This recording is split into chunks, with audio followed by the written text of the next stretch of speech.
Live from all the way down. Where the hell was that thing going? It ended up not even pointing at anything. It just Everywhere you look, everywhere. It just went so far. You saw anyway. Welcome. So yeah, ladies and gentlemen, welcome back. And for those of you watching on your shiny little HD TVs at home through YouTube TV or what have you, first of all, why are you doing that to yourself? These videos usually aren't 4K friendly anyway. No. And secondly, yeah, we're back with more Gex. Enter the Gecko. And today we are heading on to our third hub of the game, which requires us to collect a certain amount of remotes. And thirdly... Actually, I just realized, this is the what am I doing? This is the fourth hub of the game. We want to go to the third one. Oops. We know we should have taken that left turn at Albuquerque somewhere. Welcome back. Don't touch that dial, which TVs no longer have, so... anyone uses that statement, I don't know what's going on. But we'll be over at that next hub in just a few moments from this current position now. Here we are. So the big thing about this hub is that we will not be experiencing a boss, though we will be experiencing some prehistory. Hey. We will be revisiting. We will also be revisiting Toontown, or excuse me, Toon TV. Toon TV, yeah. And we will go where no gecko's ever gone before.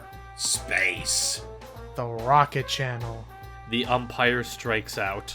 Oh Alright, boys, I will leave the choice up to you guys. Shall we go ahead and head straight to space, go back a few centuries, or get our inner tuned on?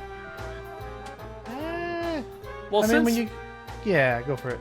I was gonna say, since the Toontown is technically a revisit, I would like saving that for last. But as far as the two that we have now, We did do bear in mind, we did do prehistory already during that big lava run in the last, as we ended the last part with. Fair enough, then let's go take a rocket to the Rocket Channel. Woo! Made by rockets for rockets. Of rockets. So here's the thing regarding the Rocket Channel. We are out in space, naturally. And the thing about space is, there's no air to breathe. Has anyone seen Fox Mulder's sister? I can't say I have. I don't even know who Fox Boulder is. I'm assuming does he mean Mulder from X-Files? Maybe. But yeah, I noticed him in his silly little stormtrooper suit that, as you could have already told by that opening cutscene, his mouth is just right there hanging below it so he can talk and gab, so he actually has no oxygen tank connected to this thing. Right. Or if it is, it's only connected to the nose. No, there's absolutely zero tank. He's just holding his breath for that long. You have to be... I actually don't even know what the plot is. That's my in-game relevance. He's turning bluer than he's ever been, I think. So yeah, basically know that not only do you have your normal health, but you actually do need to manage your... Imagine... It's moments like this where I do still think that Super Mario Galaxy really spoiled me, because they absolutely could have put an air mechanic anywhere in that. They could have, but they thankfully didn't. Oh, no. Why would they? Actually, what am I saying? Technically, there is an air meter. It's just... Oh, hey, mind if I take a lift? When you're underwater. It's when you're in space water. Exactly. Which, as we all know, is thicker than normal water. I mean, Sonic never has to breathe out in space. He just has to worry about water. Right. And Mario wasn't smart enough to know that he needed to breathe oxygen back in the old 2D days. Unless you count Super Paper Mario, where they actually did factor in, the lack of air in space. Alright. They did do that, yeah. Oh shit, I just realized I'm almost out of air. Now, is it instant death, or does you start losing health pips? It is instant death. Jeez. Yeah, honestly, the fact that Paper Mario needs a helmet to go into space just proves that Canon Mario is overall stronger than Paper Mario. This is why he's less thin. This is why they need to be an Echo. This is why he should be an Echo Fighter and not a skin in Smash Brothers. All things considered, though, I think Paper Mario by himself honestly has enough unique to him compared to the actual Mario to make his own unique moveset. I agree. Yeah, I mean, by that point, I would also argue that Mario and Luigi from the hit series Mario and Luigi, starring Mario and Luigi, could also be their own, tag team duo where they just fight using brothers' attacks. Say if there ever is a Smash 6, 7... Honestly, I've lost count. There will be. But if assuming there is one, they should just take a page from Mortal Kombat and just include, styles as opposed to new characters. That would be interesting. I mean, yeah. assuming they have to limit down how many characters to bring back from Ultimate. Yeah, I see what you're saying there, yeah. I have a similar idea in mind where it's both kind of like a replacement edition of sorts for Zelda.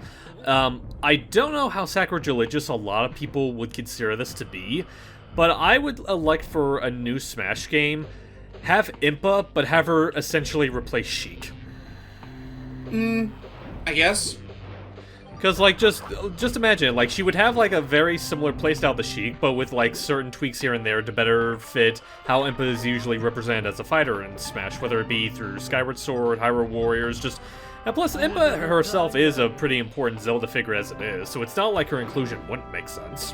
Well, yeah, I'd say out of all the Zelda characters, I'm surprised she never got, any sort of billing. Like, have her up and replace Sheik. Right. I got a bacon. Oop. Did he just say? Did you say I got the bacon? Woo, boy. I guess so, but unfortunately, he's also got, a lack of flooring. Yeah, are we gonna head That's a long way down. There it is. I was like, oh, that's a long way down. Admittedly, this is not one of my favorite levels in the game, just because, well, as always, the checkpoints are incredibly sparse, and, there's not much in terms of flooring. So you literally have to be careful. I Not to definitely mention noticed. Go ahead. I was about to say, not to mention that Devil Dame oxygen meter. Oh, Is auction. I'm also definitely noticing. I'm also definitely noticing that this level is next to the caveman. This one feels a lot more linear.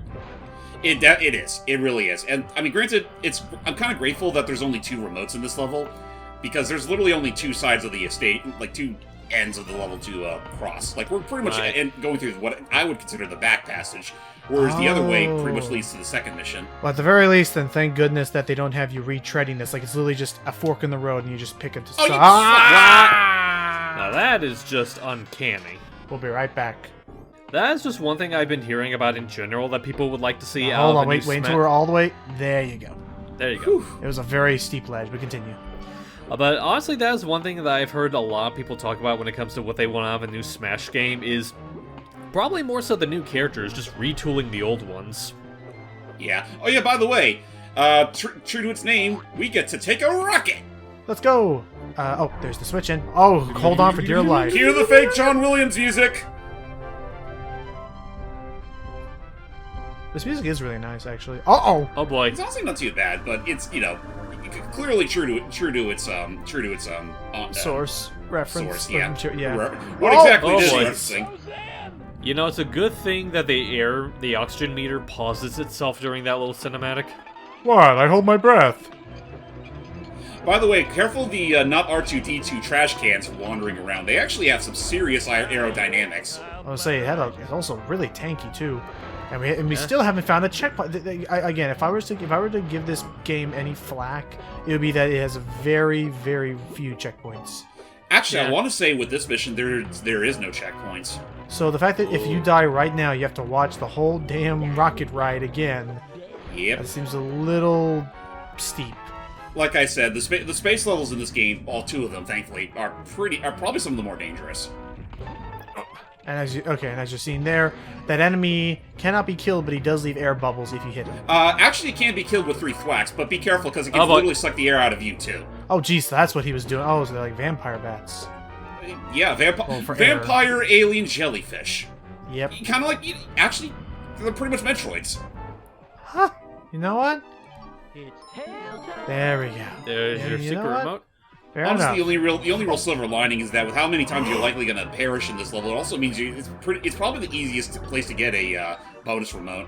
That's fair, because they fortunately never go away unless you leave the... Oh, no. Hey, forget Oh yeah, watch out for these aliens with the lightsabers, because the moment you kill them, the lightsaber will try to literally land right on you. I'll say, like, especially if you try to make your move. Oh, so yeah, it was like flailing all over the place. Okay, okay. How do we get rid of that power? How do we get rid of that force field? We need to take out R2. Oh, die! I told you guys. I've said this. I've said this on this show, whatever, numerous times. But I love. There was a glitch that happened in Lego Star Wars where I would drive R2, the first Lego Star Wars, where I would drive R2-D2 into some like quicksand or something, and because it regarded R2-D2 as being dead for like 30 frames in a row, it would just layer the R2-D2 death scream over itself like 30 times. So it just became this. It almost sounded like a freaking. Oh crap! Not Wilhelm. It almost sounded like a higher pitched Howie scream. Yeah, I can hear that. Kind of, yeah. I know what you're thinking. It's tail I mean, I have to imagine, like, doing it that way, it would probably eventually blow out your speakers. Likely. Yeah, I mean, well, okay, here's the thing. Fortunately, they level gated it, so it was never, like, actually peaking the speaker. So it was just the sound over and over again. Hey, you! I'm a walking Dutch oven. Jesus. I bet there's, like, zero insulation and no ventilation either, so careful. It's funny. It honestly just makes me think back to an age-old, saying that my grandpa used to say, God bless his soul. What? That, sometimes, bad circumstances like this, it's literally like being, I don't know, like farting in a diver's helmet. I can never... Jeez. I don't know why. It's like- I should not have left it that. I don't know why I did. No, No, it's the imagery. It's just the moment of, like, it could always be worse. You could always be stuck and trapped, and then your nerves get the best of you. Yeah. Just honestly, like, this is gonna sound weird, but it takes true finesse in order to make farts funny. And, like, I think the last time I found a joke of that caliber funny is when I was rewatching The Runaway Guys. They did, I might have talked to you guys about this before, but not in video, but when they did their playthrough of Four Swords Adventures, they were talking during they were talking during the credits. Like, Emil was giving his thoughts on the game. He was interrupted by Tim ripping out a loud one, and their guest, I don't know who the guest they had at the time is, the second that rip was made, you just hear, oh god.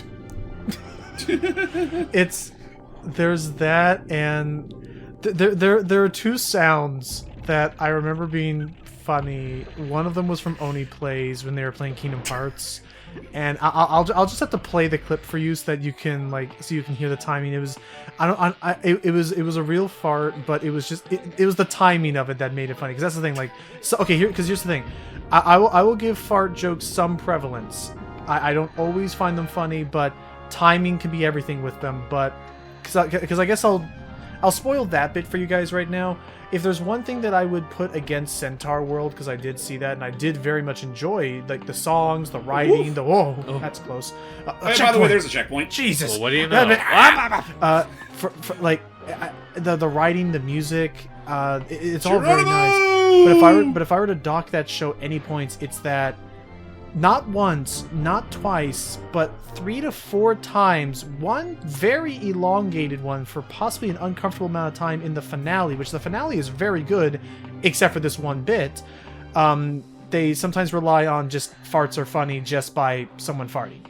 And Well, I I'm mean, sure like, it's probably just to hit the young demographic, but Probably. I mean, like, not for nothing. I know that was a complaint that James had when we were watching the pilot together. He thought that, like, the randomness of it got a little too, like, extraneous after for the a while. Centaurs anyway. Yeah. It was a little heavy-handed, even if I do understand the entire context. And I will say they do tone it down a bit more, like, into the show. Like I guess it was just supposed to be that they made it so, like, stark in contrast to that pilot just to sell the idea of, like, hey, wow, this is so different. But I will give them credit that they do tone that down later in the season.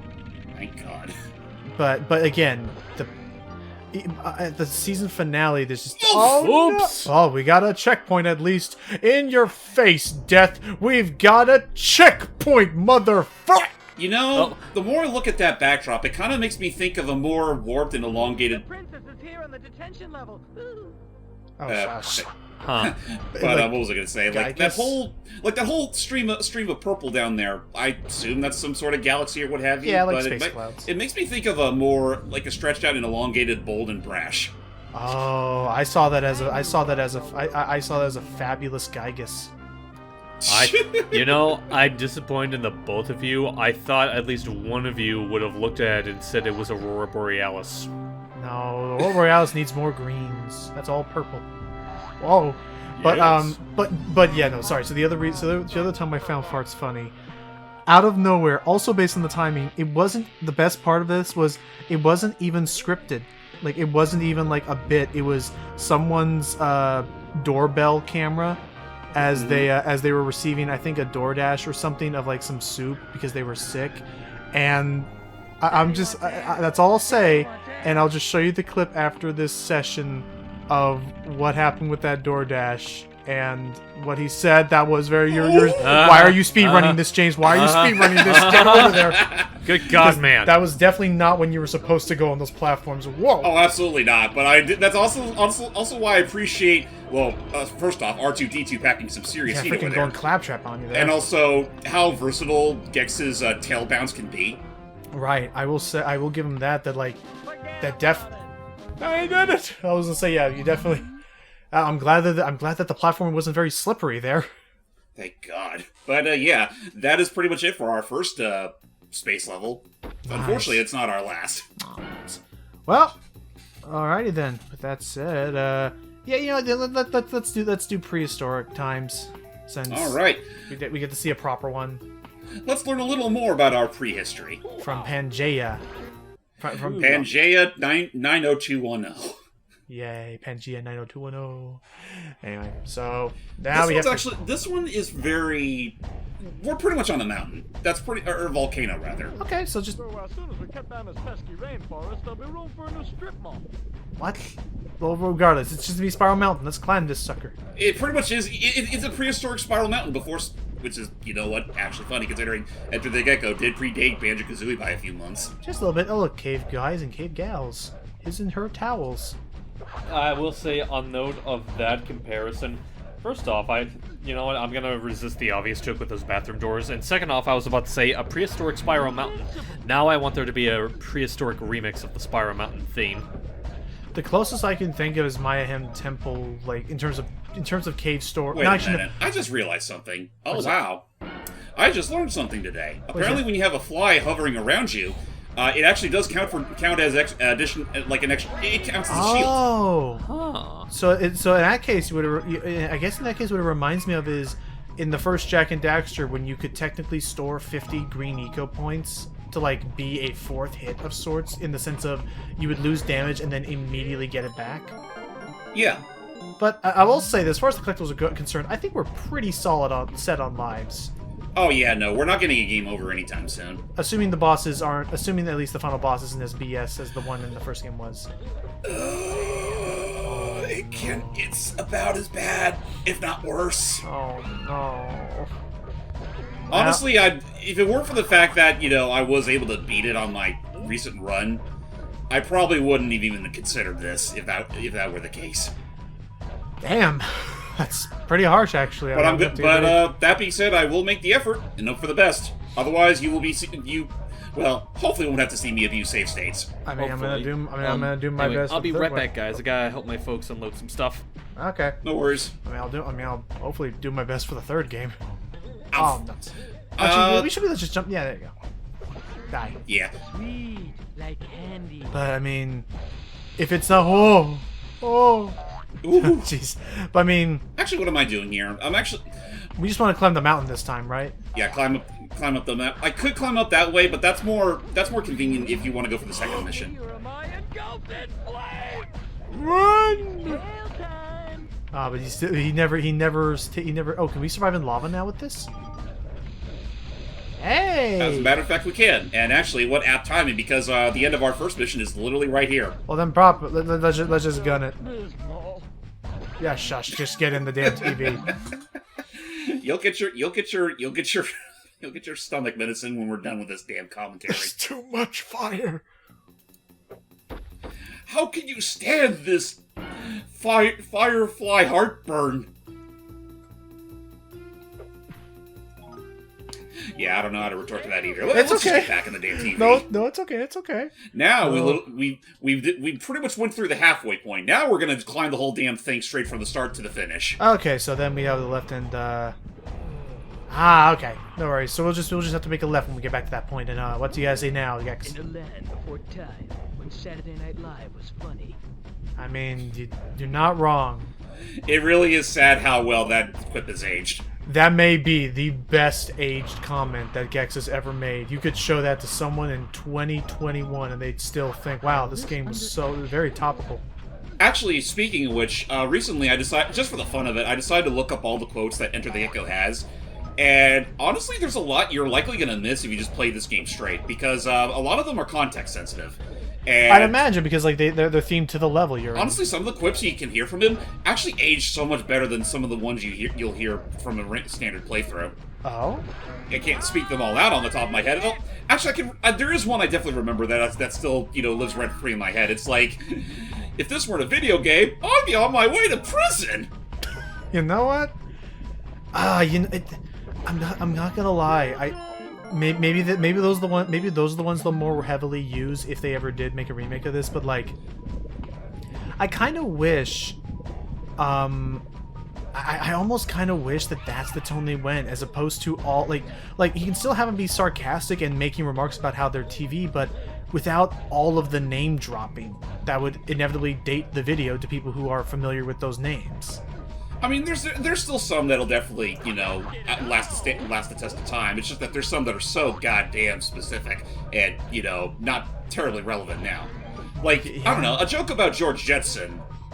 Right, like aim for like iconic characters or fictional properties as opposed to like named actors. Like, you find me a single kid who is at the age of this, which would be what, TVY7? Not TVY7. Freaking age is T. It was T, right? Or was this game? Oh, still this one's still E for everyone. Okay, well then, yeah. At that point, you find me a kid who's playing a little cartoony platformer that is, that would even know the name Jerry Garcia. Excuse me, Mr. Estego Barney. Evolution, not revolution. Oh my God, it is Barney. Get out of there. Now, if I time this just right... Nope, not quite there. Fuck. Oh, we can survive the fall. We'll just be Well, right. we can survive the fall. It's just that would have led to a secret remote. Aw. Well, we'll see if we can get back up there, but yeah. But yeah, no, like this game was still E for everyone. It wouldn't be until Deep Cover Gecko that it got a T rating, and I'm partially convinced it's mostly because of What's her face? H and Extra. yeah. Okay, well, thank Baywatch and Playboy for that. Yeah. Well, and also all the really obviously sensual stuff that all the remarks that Gex says to her. It's like they finish the game having sex, not on screen, but implied that they're just banging. Exactly. Oh, got it. Oh, narrowly evaded those almost- flaming hot cocoa pebbles. I almost wish it was possible to grab that remote while it was over your head. Like, boy, if that were the end, I would have been surely done for. I mean, actually, I know there's like one other quip that Gex will make that kind of is pretty much the same caliber as what you just said. Oh. Honestly, Well, I'd honestly just say that if you ever have the time, just look up all the quotes and like see if there's any that stick out in your head by the end of it, and be careful. Be warned that it's like what 20-30 minutes of quips. Oh, there's so many. I'm positive. Yeah, they packed a lot. I'm just gonna have to listen to it as like a podcast at that point. But I mean, that being said, I do wonder if Eric Gold has ever been. You mean Dana Gold? Dana Gold. I say Eric. I was thinking of another guy. Sorry. I do wonder if Dana Gold ever was interviewed, like about what the process was like for this, because I do still recall hearing that he improvised most of these. I mean, wouldn't surprise me. And I mean, he stuck it out for like the first game, which was in '95, and then all the way up to Deep Cover Gecko, which was not like early to late '99. I wonder if in the Game Boy games did they ever like. Barney, no! Barney, how could Why? you? Oh. Well, right if it means anything, I do remember the shortcut. We'll be right back. But yeah, I love just the determination of like, this is what I'm doing now. She's just marching away to. Oh, you kidding me? James. Again? James. I'm not actually mad, but I'm just like, well, that's more editing that future James is gonna have to look forward to. Yeah. Just be thankful you're not the one doing all this. No, I save that for the third game. I am 100% expecting that unless I practice, which I'm gonna have to. I'm not gonna do too hot. Also, I saw what you're doing there, and I wish that you could I wish that you could volcano climb like you can in Mario if you have the metal suit. Yeah. All right, there we go. This is what I meant to do. Oh, okay. And then, careful. I assume if you take damage, you'll fall right off this thing. I don't believe so. You just get hurt. Oh, okay. Thank goodness. Because it would be a long drop otherwise. Okay. And now, get out of here, bug. You aren't the kind we eat. If this were based on a I'm blanking on the name. I know, not prehistoric, Jurassic or dinosaur. If this wasn't based on a geography video, then I would be committing so much instability to the timeline. That's it, yeah. Too much butterfly effect for me. Hey, look, popcorn. Yeah, I mean honestly, it's funny because I wouldn't be surprised if Gex eats butterflies naturally. I mean, I feel like the main bugs I remember feeding to like the lizards I used to own were just, you know, crickets. Crickets always got a bad rap. They never fed them worms or mealworms or any of that. It was always crickets, and it was so fun up until the moment when a cricket managed to hide from them so well that it hid behind the styrofoam backing that we put in that little terrarium, and Wow. it stayed there. Ah! Okay, we gotta be careful. And it stayed there for about like 3 to 4 days, surviving off of the humidity and stuff. And the problem was that it would make so much noise. Damn. It would make so much noise throughout all the night, chirping right in my ear. And oh no, Barney, no. Oh, why did I do that? Oh, hey, Marcel. We'll be right back, everybody.